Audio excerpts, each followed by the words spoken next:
The villain of Thunderbolts is the Void, a super powerful entity that took over Bob Reynolds' body when he got his powers thanks to the super soldier serum. Bob became a superhero called Sentry, but what he didn't know was that the Void was inside him. The Void is Sentry's evil personality. Sentry is already insanely powerful. He's basically Marvel's Superman. He has the power of 1,000,000 suns, can regenerate from practically any injury, ripped Ares in half, destroyed Asgard without breaking a sweat, and fought the Hulk when he was completely unleashed during the events of World War Hulk. That fight ended in a draw, and things are going to get even more complicated for the Thunderbolts, because on top of all that, when the Void takes control of Sentry's body, he can possess anyone, control the weather, and create a dark space where he tortures people by showing them their worst fears. We already saw that in one of the trailers. How the hell are the Thunderbolts supposed to defeat this guy? The Void is an Avengers-level threat who was never defeated in a one-on-one fight in the comics. They always had to trick him or send him to another dimension because he's completely overpowered. And we're supposed to believe that a few super soldiers and a spy can beat him? Yelena even admits that all they know how to do is punch and shoot. So what, do we all just punch and shoot?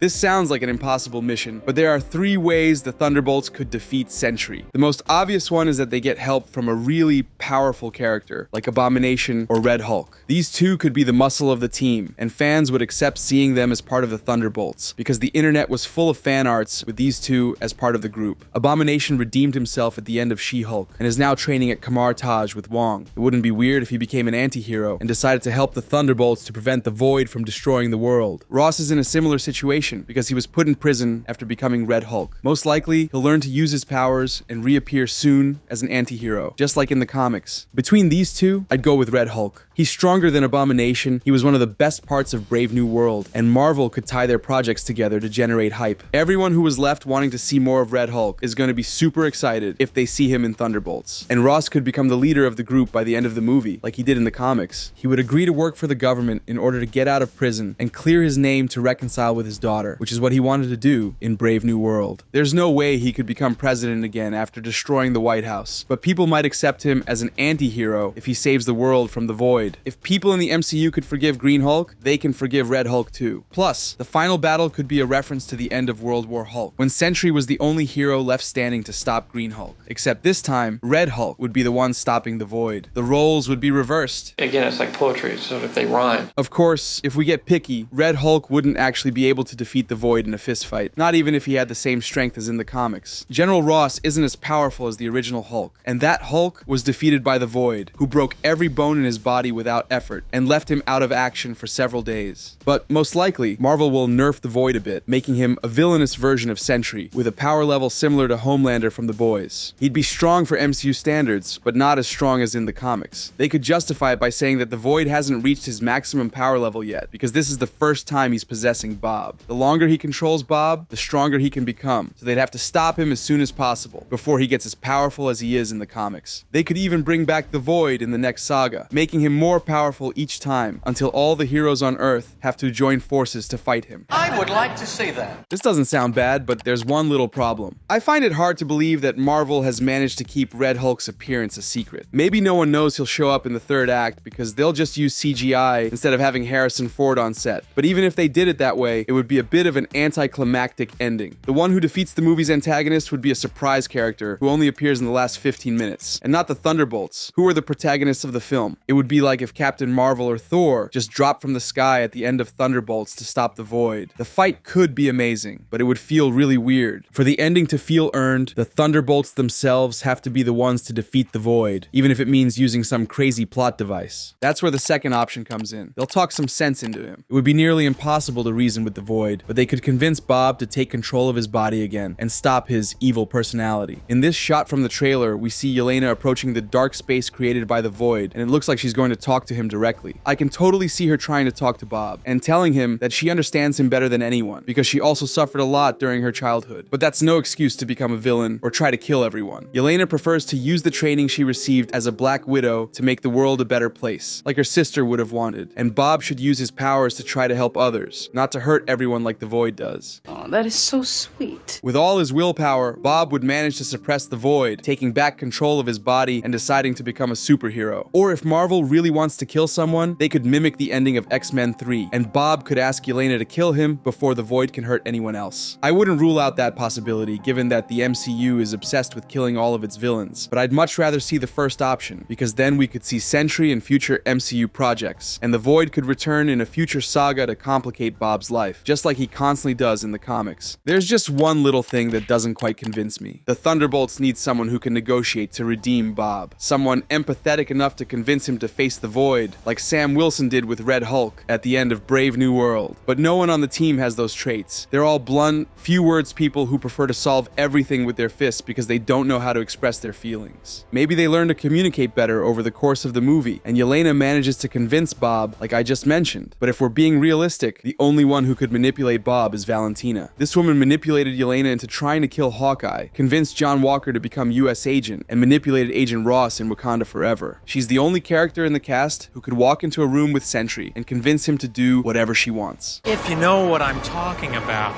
Of course, Valentina wouldn't care about helping Bob, but she would negotiate with the Void because she wouldn't want him destroying half the world. It would be similar to Dark Reign when Norman Osborn created his own Avengers team. One of those edgy Avengers was Sentry, but the one in control of the body was the Void, who agreed to work with Norman and helped him with his plans. He even intimidated Dr. Doom in a meeting with other villains. Valentina could take Norman's place. Everyone would think that Bob managed to suppress the Void, but in reality, Valentina would have made a secret deal with the Dark Entity to take over the world in the near future. Sentry would become the first member of the real Dark Avengers, a group separate from the Thunderbolts. It'd be a team made up of villains controlled by Valentina. And I already know what you're gonna say, that this option has the same problem as Red Hulk's appearance. The Void would be defeated by someone who isn't even part of the Thunderbolts. But this could actually work, because the Thunderbolts could be the ones forcing Valentina to talk to Bob, without realizing that Val is actually manipulating everyone. But the third option is even better. They could erase his memory. I know it sounds crazy, but this is actually how they defeated the Void in the comics the first time. It turns out that Bob Reynolds had become a superhero and teamed up with the Avengers, the Fantastic Four, and Spider-Man. He played a role very similar to Superman in the DC universe, until the Void took over his body and put the entire planet in danger. Since the heroes couldn't defeat this entity, Reed Richards and Bob came up with a plan. Sentry had to disappear forever, but just dying wasn't enough. It had to be like he never even existed. Reed created a device to erase everyone's memories, including those of the superheroes and even Bob himself. If Bob didn't remember that he was Sentry, he wouldn't use his powers again, and the Void would be buried forever, unable to take over his body again. The plan worked, and Earth lost its most powerful hero, but the Void was defeated. But how could they adapt this in the MCU? There's no way they'd erase everyone's memory, because we already saw that at the end of No Way Home, and there are still people who didn't understand how Strange's spell worked. Also, no one on the Thunderbolts team is capable of creating such an advanced device. But what could happen is that the Thunderbolts steal some kind of serum that only erases Bob's memory and no one else's. At some point in the movie, they could raid a lab that does weird experiments and steal a serum that they keep in a syringe. During the final battle, the team would do everything they can to hold off the Void, and just when it seems like Bob is about to regain control of his body, they inject him with the serum so that he loses his memory. Bob would go back to being a normal guy and wouldn't remember anything that happened, making the Void disappear. But Bob could recover his memory in the next saga and become Sentry again, just like in the comics. It would be a satisfying ending, faithful to the comics, and it wouldn't ruin Doomsday or Secret Wars. Doom's threat wouldn't be as impactful if Bob were still Sentry, because this guy could take him down effortlessly. If Bob loses his memory, they'd take him off the board for the end of the saga, and he would only return after 2027.